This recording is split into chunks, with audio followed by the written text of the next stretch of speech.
2016 metais pasaulis kelioms savaitėms atrodė taip, lyg visi būtų patekę į keistą masinę hipnozę. Žmonės vaikščiojo po parkus, stovėjo prie bažnyčių, skulptūrų, fontanų, sienų piešinių ir žiūrėjo į telefonus bandydami pagauti būtybės, kurių realybėje net nebuvo. Tai buvo Pokémon Go.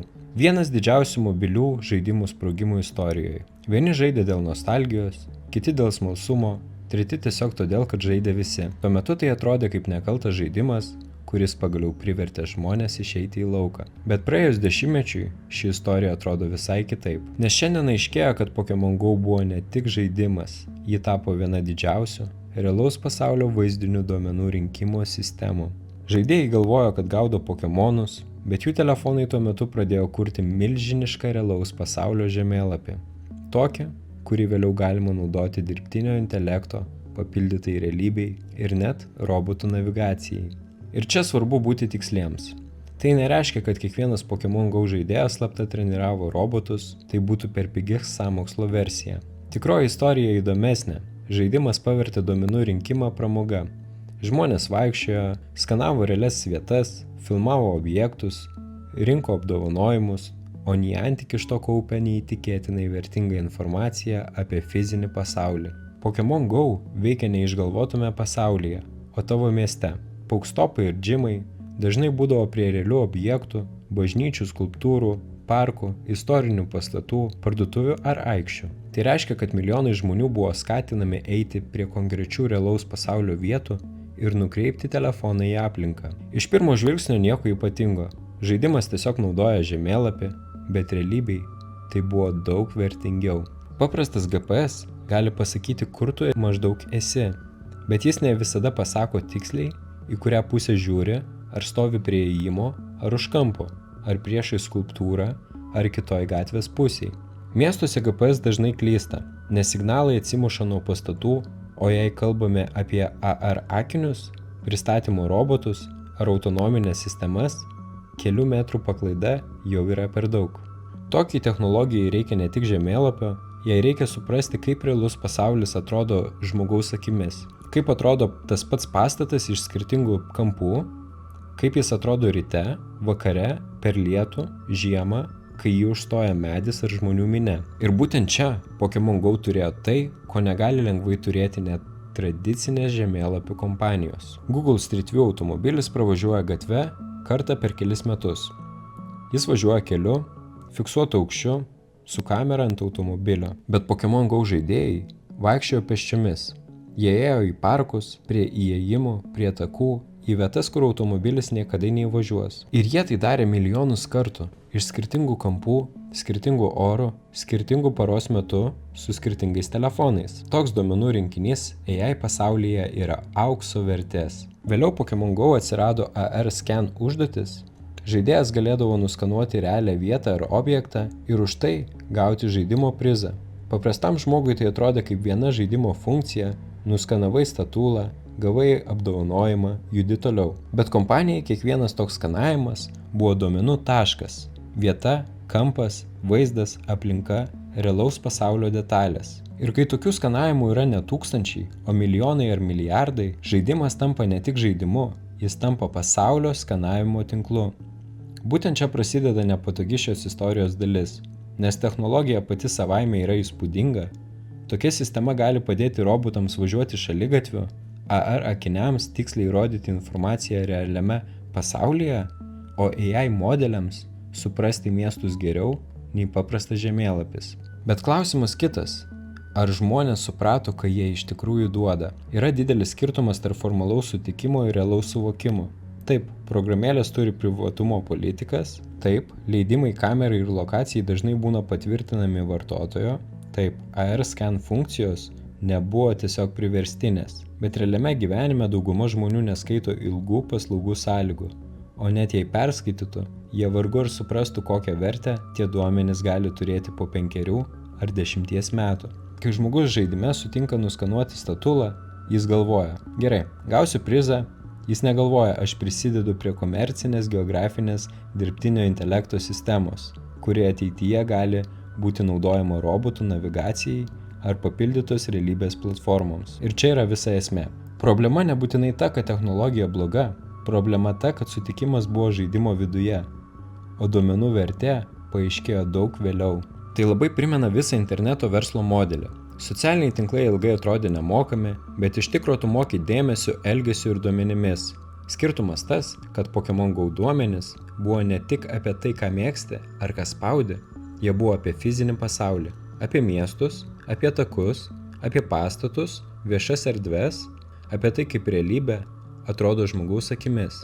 Ir tai yra labai svarbu. Jam reikės suprasti pasaulį, ne tik atsakyti į klausimą, bet ir orientuotis realybėje. Ne tik generuoti vaizdą, bet ir žinoti, kur realiame mieste yra įėjimas, bortelis, laiptai, siena, suoliukas, kliūtis ar žmogus. Todėl didžiausia dirbtinio intelekto kova ateityje gali būti ne tik dėl to, kas turi geriausią chatbotą, ji gali būti dėl to, kas turi geriausią realaus pasaulio modelį. Ir jeigu taip žiūri, Pokémon Go staiga atrodo kaip daugiau nei sėkmingas žaidimas. Tai galėjo būti būdas priversti milijonus žmonių savanoriškai vaikščioti po pasaulį ir rinkti duomenis, kuriuos surinkti tradiciniu būdu kainuotų milžiniškus pinigus. Įsivaizduok, kad įmonė norėtų pati nuskanuoti miestus, reikėtų samdyti žmonės, pirkti įrangą, siųsti komandą skanuoti objektų skirtingų orų, kartoti procesą įvairiose šalise, skirtingose miestuose, tai būtų brangu ir lėta. O čia žmonės patys atsisiuntė programėlę, patys vaikščiojo, patys skanavo ir dar jautėsi, kad tiesiog žaidė. Tai yra geniali verslo mechanika, bet kartu ir labai slidus precedentas. Nes jeigu viena programėlė gali taip efektyviai rinkti realaus pasaulio duomenis, kiek kitų programėlių šiandien daro kažką panašaus? Tavo telefone yra kamera, GPS, mikrofonas, nuotraukos, maršrutai, žinutės, kontaktai, mokėjimai, judėjimo istorija. Viena programėlė nori lokacijos, nes taip geriau veiks. Kita nori kameros, nes reikia funkcijai. Trečia prašo prieigos prie nuotraukų ir dažnai tie leidimai atrodo logiški. Bet klausimas ne tik, kam duomenys naudojami šiandien. Klausimas, kuo jie taps rytoj. Yra buvę atvejų, kai iš pažiūros nekalti duomenys sukėlė rimtų problemų. Pavyzdžiui, sporto programėlių judėjimo duomenys yra atskleidę jautrias vietas.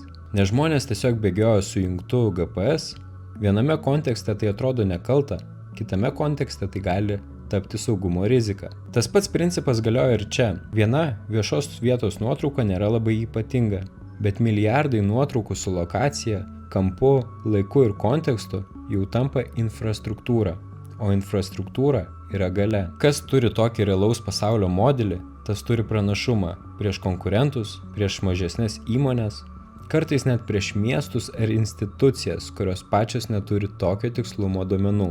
Ir kai tokie duomenys pradeda keliauti per įmonių partnerystės, pardavimus ir naujus produktus, paprastam žmogui tampa beveik neįmanoma sekti, kurio duomenys galiausiai atsiduria. Šita istorija svarbi ne todėl, kad Pokémon Go buvo blogas, ir ne todėl, kad Niantic sukūrė kažką blogo, priešingai, technologija yra įspūdinga, bet ji parodo didesnę problemą. Pokémon Go istorija leidžia tai pamatyti labai aiškiai. Vienoj pusėje žmogus, kuris eina per parką ir gaudo virtualų Pokemoną, kitoj pusėje įmonė, kuri kaupia duomenis apie realų pasaulį ir vėliau jos naudoja technologijoms, kurios gali padėti mašinoms orientuotis miestuose. Žaidėjui tai buvo pramoga, kompanijai duomenų kapitalas. Ir čia nėra paprasto atsakymo, ar tai gerai ar blogai, bet yra labai aiški pamoka. Kai produktas atrodo smagus ar nemokamas, verta klausti, ką jis iš tavęs mokosi. Nes ateities dirbtinio intelekto sistemos bus kūriamos ne tik iš knygų, straipsnių ir interneto tekstų, jos bus kūriamos iš mūsų judėjimo, nuotraukų, balsų, vaizdų, maršrutų, įpročių ir kasdienių veiksmų. Didžiausi duomenų rinkiniai gali būti renkami ne tada, kai žmogus sąmoningai dirba, o tada, kai jis galvoja, kai ilsisi, sportuoja, bendrauja arba žaidžia. Ir tai yra nepatogiausia šios istorijos dalis. Nes jei duomenų rinkimas atrodo kaip žaidimas, žmogus nustoja jaustis kaip duomenų šaltinis. Jis tiesiog linksminas, o kažkas kitas tuo metu stato sistemą, kuri po metų gali būti verta milijardų. Pokémon Go parodė, kaip gali atrodyti ateities duomenų rinkimas.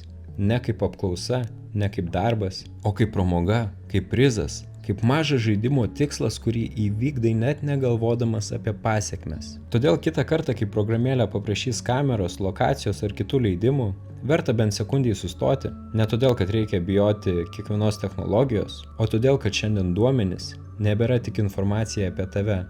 Duomenys yra žaliava ateities sistemoms. Ir galbūt po kelių metų mes sužinosim dar vieną panašią istoriją, pavyzdžiui, kaip populiarus filtras padėjo treniruoti veido judesių modelius, kaip sporto programėlės padėjo kurti miesto judėjimo prognozes, kad nuotraukų redagavimo programėlės padėjo modeliams suprasti interjerus, objektus ar žmonių įpročius. Gal dalis to bus naudinga, gal dalis bus pavojinga, bet beveik garantuotai bus viena.